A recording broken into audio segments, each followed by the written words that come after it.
Kendalikan emosi jika tak mau berujung bui. Kalimat ini cocok disematkan ke seorang pemuda 21 tahun yang menganiaya penjaga keamanan berusia 62 tahun hingga meninggal.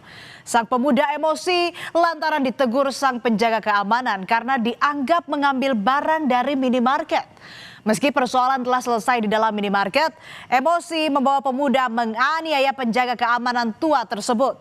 Duel tak imbang ini berujung tewasnya sang penjaga keamanan. Kejadian bermula saat pemuda 21 tahun ini berbelanja di minimarket.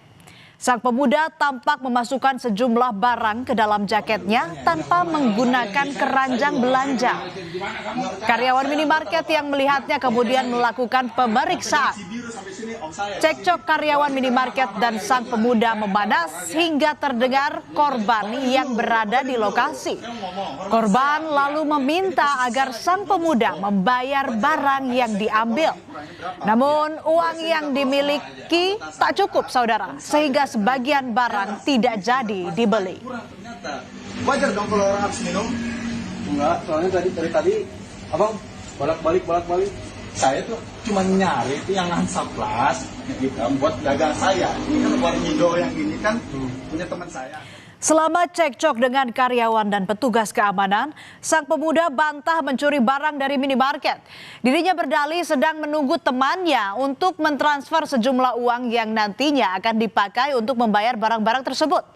Sang pemuda juga mengakui dirinya habis minum minuman keras dan meminta penjaga keamanan dan karyawan minimarket memaklumi. Ini posisi saya lagi minum, wajar lah, makanya saya minta tolong ini kurangnya berapa. Iya, betul. Makanya saya minta tolong sama anggota saya, om saya ya kan yang punya daerah sini, saya minta transfer lagi kurang ternyata.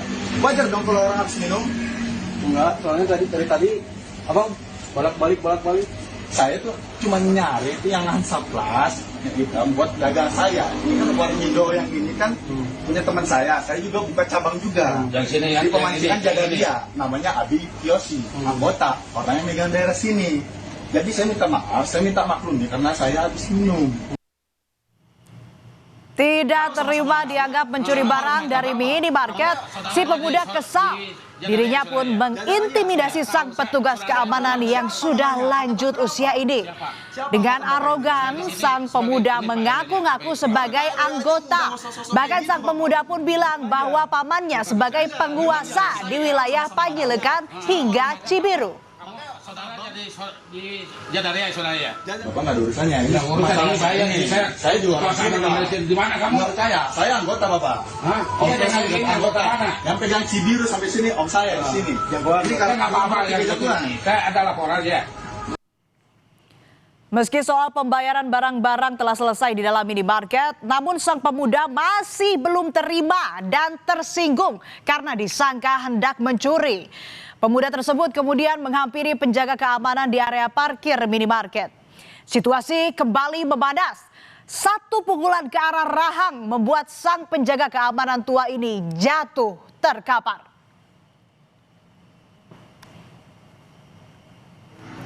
Akibat hantaman tersebut, korban langsung ambruk dan tak sadarkan diri.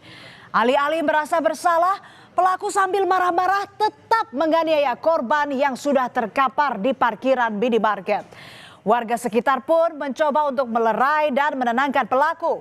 Namun dengan lantang sang pemuda malah menantang warga dan tega terus menganiaya korban yang sudah tak berdaya. Korban yang pingsan pun dilarikan ke RSUD Ujung Berung.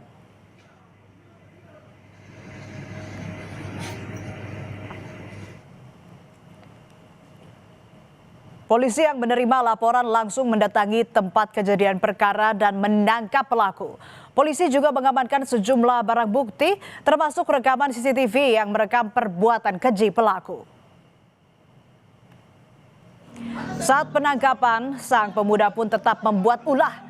Dirinya sempat melakukan perlawanan dan menolak ditangkap. Bahkan dengan lantang, sang pemuda ini mengancam akan menuntut semua orang yang berada di lokasi kejadian.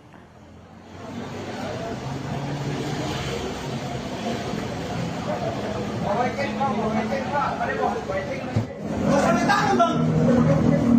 kok bisa bang? Saya anggota juga om saya. Diam dulu.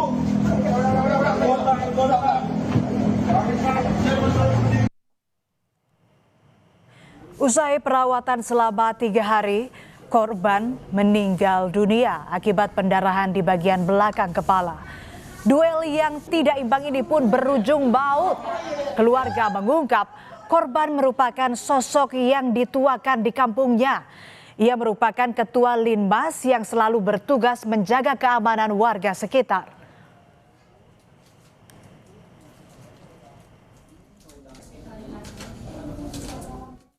Ya mungkin kami memang berat bagi kami untuk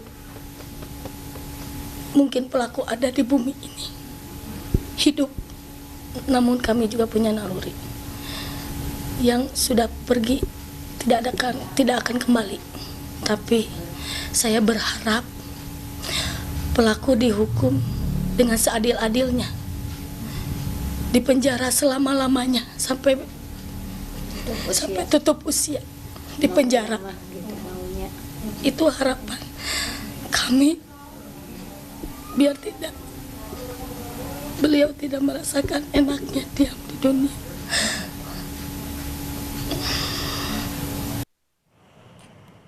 Kepada polisi, pelaku mengaku berada di bawah pengaruh alkohol saat kejadian. Polisi juga memastikan pelaku bukanlah anggota kepolisian. Pelaku merupakan warga luar kota Bandung yang ingin mencari pekerjaan di kota Bandung. Atas perbuatannya, pelaku diancam pasal tentang penganiayaan yang mengakibatkan kematian dengan ancaman maksimal 10 tahun penjara. Jadi pelaku ini adalah warga luar kota ya, bukan warga Bandung. Dia saat itu berada di Bandung karena menurut dia lagi mau cari kerjaan di situ. Ya, dia di Bandung lagi mau cari kerjaan, dan pada waktu itu dia dalam pengaruh minuman beralkohol. Ya, sehingga menurut dia mengambil barang tidak sadar.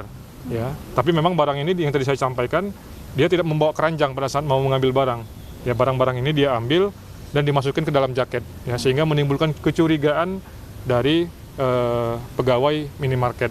Ya, itu yang pengakuan dia. Tapi yang bersangkutan ini adalah pengangguran. Ya, jadi dia bukan anggota siapapun ya, kita nggak tahu ini anggota apa menurut dia. Ya, tapi dari hasil pemeriksaan kami dia adalah ya tidak ada kerjaan seperti itu. Ya. Pengaruh alkohol ditambah emosi yang tak terkendali jadi kombinasi berbahaya yang berujung hilangnya nyawa. Selesaikanlah masalah dengan kepala dingin dan tidak main hakim sendiri. Pun bagi masyarakat yang melihat tindak pidana harus segera melapor kepada polisi agar situasi keamanan dan ketertiban terus terjaga.